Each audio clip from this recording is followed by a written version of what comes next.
Anthony Hartwig here with a Newton Falls volleyball player profile. I am joined by Danny Drake. Danny, thank you so much for taking the time to join us today. I'm happy you asked. So you have been in this volleyball program and you've been making a name for yourself for quite a minute. What's it like to kind of go into this season with one last chance to really represent this community and to wear this jersey on your chest? I just went into this year knowing it was my last year and wanted to go full out. I have a goal for myself and a goal for the team, and I'm going to do everything possible to get us there.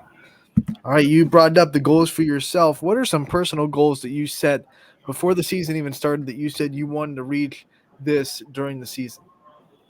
I wanted to raise my serve consistency, which I feel like I've been doing a pretty good job so far. And I don't know if I'll reach it, but I hope to reach 1,000 assists. That's a big moment for you if it does happen. You're a great setter for the Tigers. You get to run a really good offense and you get to work with so many good hitters. What's it been like working a rhythm and to really learn the offense and learn where these hitters like to be set? Well, I've been working with our hitters for a few years now, so I've gotten really good about knowing which set they hit best and how far off and on the net they like it. And I just try to keep that in mind when I have a certain group in and try to be smart with who I should set when and with pressure plays and what calls to make. Setters are called the quarterbacks of volleyball. You're touching the ball more than anybody when you're out there setting, and you really have to make sure everyone's in the right position and get the ball to the right players.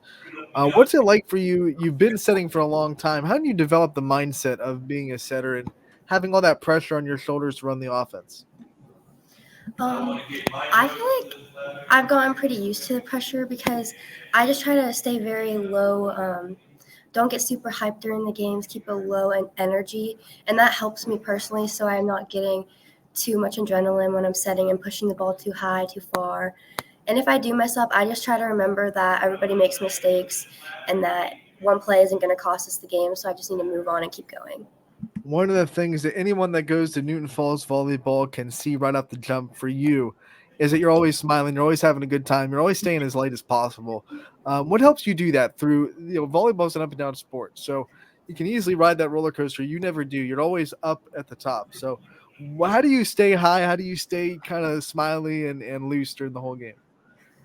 I just remember that I'm with my friends and that if I'm making myself miserable, I'm making the team miserable. And my friends are the ones who keep me going because this is my last time. I don't get to come back and do this again, so I want to make the most of it. Obviously your team helps you with that and builds you up and builds that personality. You're our first interview for Newton Falls volleyball this season, so take us inside the locker room and what this personality is like for this team and what makes this team unique from other ones that you've been on. I would just say that our locker room is full of like stories and laughter, and we talk about like what our goals are for that game, and we sing, we dance, and we just make the most of it because that's the time when team bonding really happens, and it shows on the court. Bonding is so important for a volleyball team. You have to be in sync to be successful. What kind of things do you do as a program off the court to build team chemistry? We have gone to team breakfasts. We're gonna have team dinners.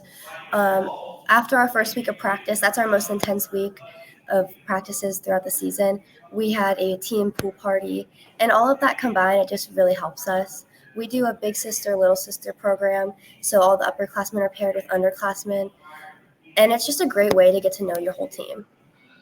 What's your favorite team bonding exercise that the program does? I think the big sister little sister thing, just because there's freshmen that probably wouldn't have talked to me if without this program, and I want to get to know them, and so I was excited for it. Let's dive into that. Who's your little sister this year? Who's the one that you got paired with? So I have two. My two little sisters are Tori Fan and Peyton Starkey. And then when you were a freshman, who was your big sister? Who was the one that showed you the ropes when you were a freshman? My big sister was Olivia Vallow. She was the When setter, so I kind of was following her in her footsteps, trying to mirror image her a little bit. when you think about the other seniors that you've been able to watch graduate and the other leaders that you've been able to have on this team throughout the years, who are some big names that taught you how to be a leader and put you in the position to be where you are now?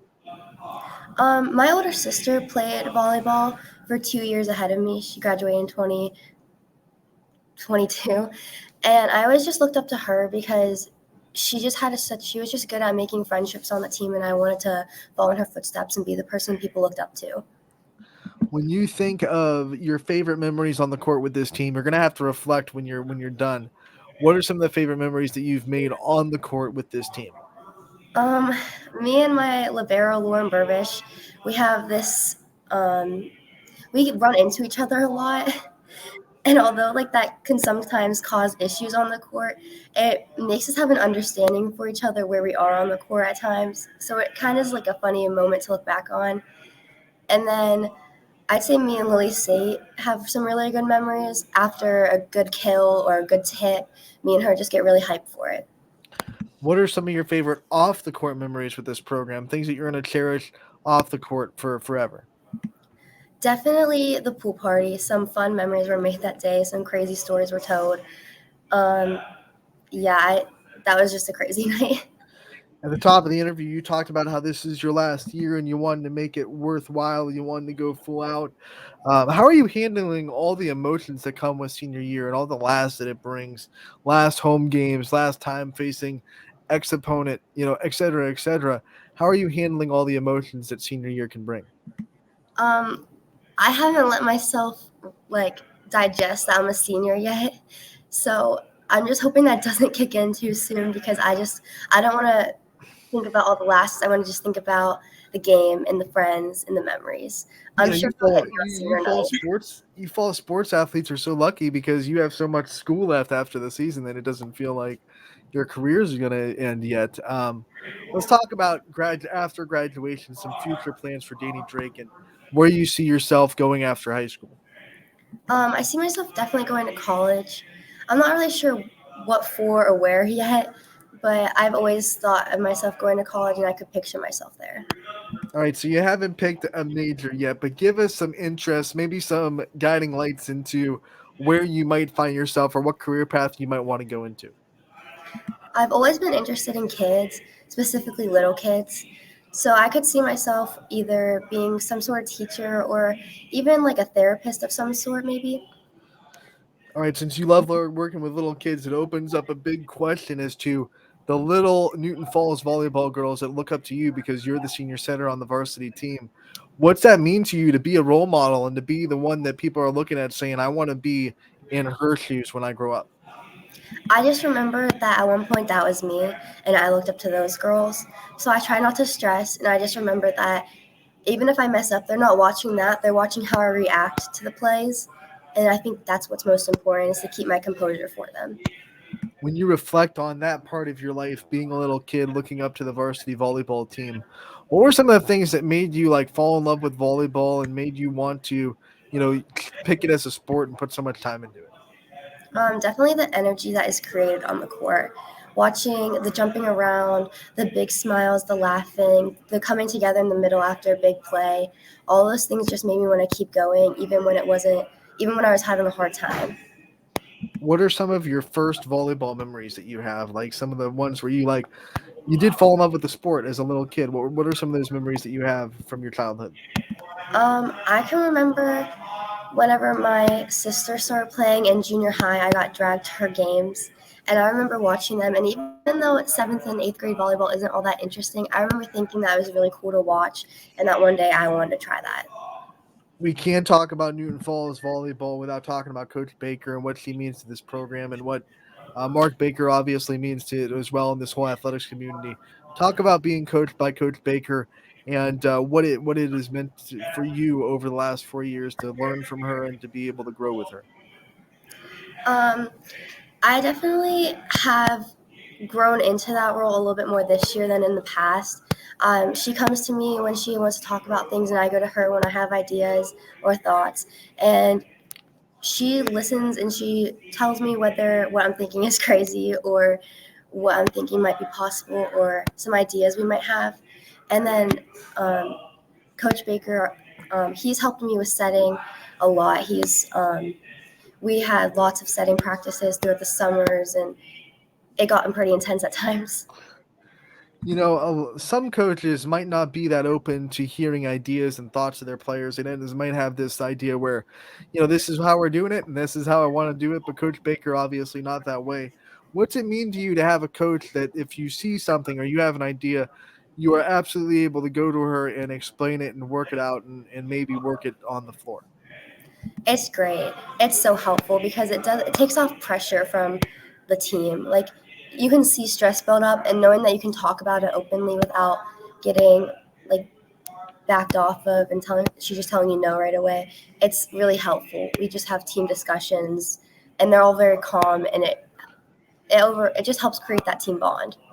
Since we're interviewing you on a game day, take us through the normal game day mindset routine and what you kind of go through on a normal game day as far as your schoolwork and then getting to the gym on time and the anticipation of watching JV and all the stuff that goes on to a game day.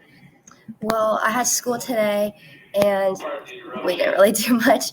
But after school, we usually go home, we get ready. Bus time is like everybody kind of does their own thing. We kind of just listen to music, chill out. It's when we get to the game that all the fun begins. Hair starts getting done. People start having fun, talking, dancing, listening to music. When we're watching JV, it's like we watch the JV team to point out maybe what the varsity team we could use against them.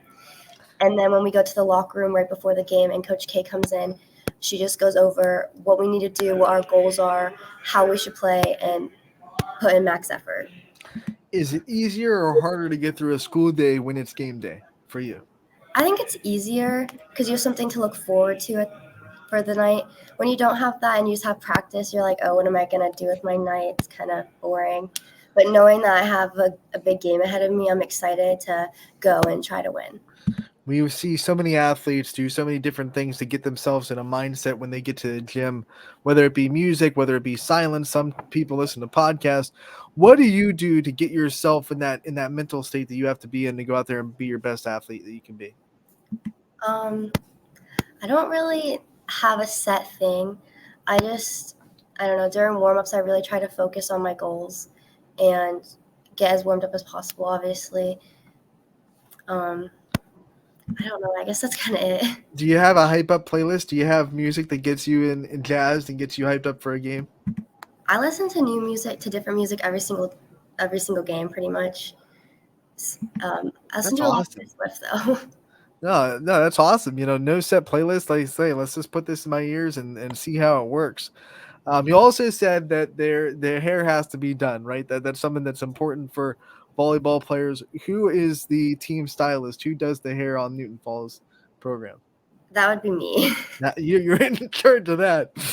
So then, who does yours though? Like someone's got I to do do my own yours. You too. do your own. Oh, that's awesome. That's great. You're gonna have to hand down those reins when you graduate. Someone else is gonna have to take that big mantle from you. One last question before we let you go. Obviously, we are talking to you as an athlete, but you're also a student. Who are some teachers in the Newton Falls school system that have really helped you throughout your career? Um, I'm like really into math, so I'd say Mrs. McDougall. She's always helped me when I need help, and she's always there for if I need to talk. Obviously, Mr. Baker, because I've had him throughout the years. I don't have him this year, but I know that if I need anything, I can always go to him. And probably Mr. Bogus. He's always looked out for me, and he wants me to do my best. All right, Danny, we want to give you the chance to give a shout out to the people in your life that support you and shine a light on the wonderful support system you have. I want you to take as much time as you want to give shout outs to the people in your life and the people that you think deserve to have a light shined on them at the end of this interview.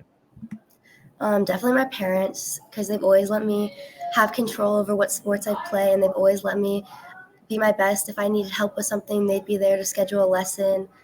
My sisters for pushing me to be my best and for encouraging me to play, even when I didn't want to at times.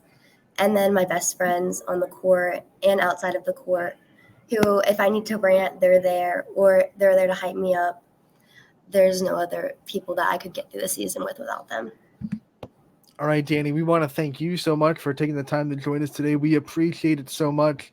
And we wish you the best of luck the rest of your senior year. We can't wait to talk again real soon. Thank you so much.